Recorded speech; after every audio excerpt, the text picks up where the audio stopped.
Nursing director പുതിയൊരു വീഡിയോയിലേക്ക് ഏവർക്കും സ്വാഗതം. അങ്ങനെ കേരളത്തിലെ അഡ്മിഷൻ പ്രോസസ്സിനെ കുറിച്ച് വളരെയധികം വ്യക്തത ഇല്ലാത്ത ഒരു സാഹചര്യത്തിലേക്കാണ് പൊയ്ക്കൊണ്ടിരിക്കുന്നത്. ഇതുവരെയും അഫിലിയേഷൻ നടപടികൾ ഒന്നും തന്നെ കംപ്ലീറ്റ് ചെയ്തിട്ടില്ല. ഇപ്പോഴും LBSന്റെ ഭാഗത്തു നിന്നാണെങ്കിലും ഓരോ ദിവസവും ഡേറ്റ് എക്സ്റ്റൻഷൻ ഇങ്ങനെ നടത്തിക്കൊണ്ടിരിക്കുകയാണ്. ഇപ്പൊ കഴിഞ്ഞ ദിവസത്തെ നോട്ടിഫിക്കേഷൻ അനുസരിച്ച് 17-ാം തീയതി വരെയായിരുന്നു അതിന്റെ ഫൈനൽ കൺഫർമേഷൻ കൊടുക്കാനുള്ള ലാസ്റ്റ് ഡേറ്റ്. പക്ഷേ ഇപ്പോൾ അത് 19-ാം തീയതി വരെ മാറ്റി കൊടുത്തിരിക്കുകയാണ്.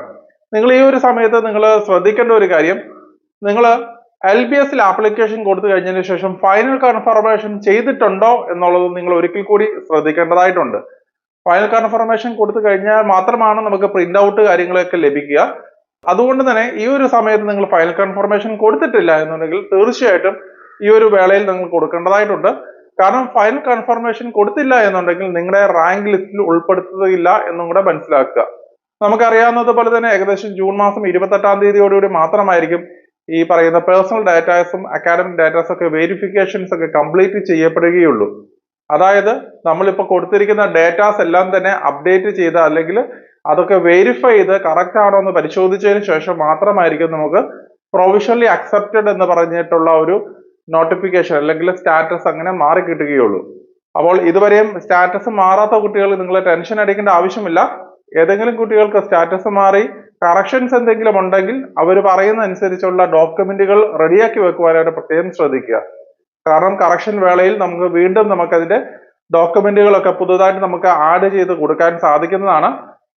അപ്പോൾ ഈ ഒരു സമയത്ത് നിങ്ങൾ ഫൈനൽ കൺഫർമേഷൻ കൊടുത്തിട്ടുണ്ടോ, സ്റ്റാറ്റസ് വന്നിട്ടുള്ള കുട്ടികൾക്ക് കറക്ഷൻസ് എന്തെങ്കിലും ഉണ്ടെങ്കിൽ അതിനുവേണ്ടിയുള്ള ഡോക്യുമെന്റുകളൊക്കെ റെഡിയാക്കി വെക്കുവാനായിട്ട് പ്രത്യേകം ശ്രദ്ധിക്കുക. അതുപോലെ തന്നെ LBSൽ കംപ്ലീറ്റ് ചെയ്ത് കഴിഞ്ഞാൽ ആപ്ലിക്കേഷൻ കംപ്ലീറ്റ് ചെയ്ത് കഴിയുമ്പോൾ നമുക്ക് മെയിൻ ആയിട്ട് വേണ്ട 2 കാര്യങ്ങളാണ്. ഒന്നെന്ന് പറഞ്ഞു കഴിഞ്ഞാൽ ഈ പറഞ്ഞ അക്നോളജ്മെന്റ് ഉണ്ട്. അതായത് നമ്മൾ ഇവിടെ ഓൾറെഡി രജിസ്റ്റർ ചെയ്തു എന്നുള്ളതിന്റെ ഒരു ഡീറ്റെയിൽ ആണ്. അക്നോളജ്മെന്റ് കിട്ടും, അക്നോളജ്മെന്റ് സ്ലിപ്പും അതുപോലെ തന്നെ ആപ്ലിക്കേഷന്റെ പ്രിന്റ് ഔട്ടും നിങ്ങൾ എടുത്ത് വെക്കേണ്ടതായിട്ടുണ്ട്.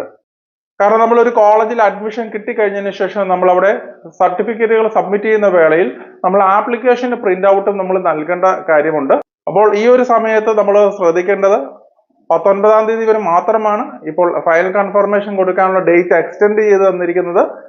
ഒരു പക്ഷേങ്കിലും മുന്നോട്ടുള്ള സാഹചര്യങ്ങൾ എങ്ങനെയാണെന്ന് കണക്ക് കൂട്ടിയാൽ മാത്രമായിരിക്കും അതിന്റെ ഡീറ്റെയിൽസ് എല്ലാം നമുക്ക് മനസ്സിലാക്കാൻ കഴിയുകയുള്ളൂ. കാരണം ഈ ഒരു വർഷം മാത്രമാണ് LBS ഇത്രയും വേഗത്തിൽ ചാടിക്കേറി അഡ്മിഷൻ പ്രോസസ്സുകൾ തുടങ്ങുകയും, കാരണം യാതൊരു കാര്യത്തിലും വ്യക്തത ഇല്ലാത്ത ഒരു സാഹചര്യത്തിൽ തന്നെയാണ് അവർ ആപ്ലിക്കേഷൻസ് ഈ വർഷം ഓപ്പൺ ചെയ്തത്. അതുകൊണ്ട് തന്നെ കുറെ ഡിലേസും കൂടെ വരാനുള്ള സാധ്യതകൾ കാണുന്നുണ്ട്. എന്ത് തന്നെയായാലും ഏകദേശം ഒരാഴ്ചയും കൂടെ കഴിഞ്ഞതിന് ശേഷം മാത്രമായിരിക്കും മിക്കവാറും വരുന്ന മാനേജ്മെന്റ് സീറ്റുകളിലേക്കുള്ള ആപ്ലിക്കേഷൻ പ്രോസസ്സുകളൊക്കെ തുടങ്ങുക. ഇപ്പോൾ നോക്കിക്കഴിഞ്ഞാൽ CPASലൂടെ പല കുട്ടികളും ഓൺലൈൻ ആപ്ലിക്കേഷൻസ് നൽകിയിട്ടുണ്ടെങ്കിലും ഇപ്പോൾ ഔദ്യോഗികമായിട്ട് അവരുടെ പ്രോസ്പെക്ടസ് കാര്യങ്ങൾ റിലീസ് ചെയ്തിട്ടില്ല. ഇപ്പോൾ ഉള്ള ഡാറ്റാസ് എല്ലാം തന്നെ പഴയ ഡാറ്റ. LBSലാണെങ്കിൽ നോക്കിക്കഴിഞ്ഞാൽ എല്ലാ ഡാറ്റാസും പഴയ ഡാറ്റ തന്നെയാണ്. അതിൽ വ്യത്യാസങ്ങൾ വരാനുള്ള സാധ്യതകൾ കാണുന്നുണ്ട്. കാരണം കോളേജുകളുടെ സീറ്റുകളുടെ നമ്പറുകൾ അതുപോലെ തന്നെ ഫീസ് വർധനവ് ഇക്കാര്യങ്ങളെല്ലാം നമ്മൾ മുന്നോട്ട് അഫിലിയേഷൻ നടപടികളൊക്കെ പൂർത്തീകരിച്ചാൽ മാത്രമായിരിക്കും കൺഫേം ചെയ്ത് കിട്ടുക. അതുപോലെ തന്നെ CPASന്റെ ആണെന്നുണ്ടെങ്കിലും നിലവിലത്തെ സാഹചര്യത്തിൽ 2025-26 വർഷത്തേക്കുള്ള അഡ്മിഷന്റെ പ്രോസ്പെക്ടസ് റിലീസ് ചെയ്തിട്ടില്ല. അതുകൊണ്ട് തന്നെ ഒരു പക്ഷേങ്കിൽ എന്തെങ്കിലും മാറ്റങ്ങൾ ഉണ്ടെങ്കിൽ പ്രോസ്പെക്ടസിൽ കൂടെ മാത്രമായിരിക്കും നമുക്ക് അറിയാൻ കഴിയുകയുള്ളൂ. ഇപ്പോൾ വീണ്ടും മറ്റൊരു അപ്ഡേറ്റുമായി ഉടൻ തന്നെ കാണാം. നന്ദി.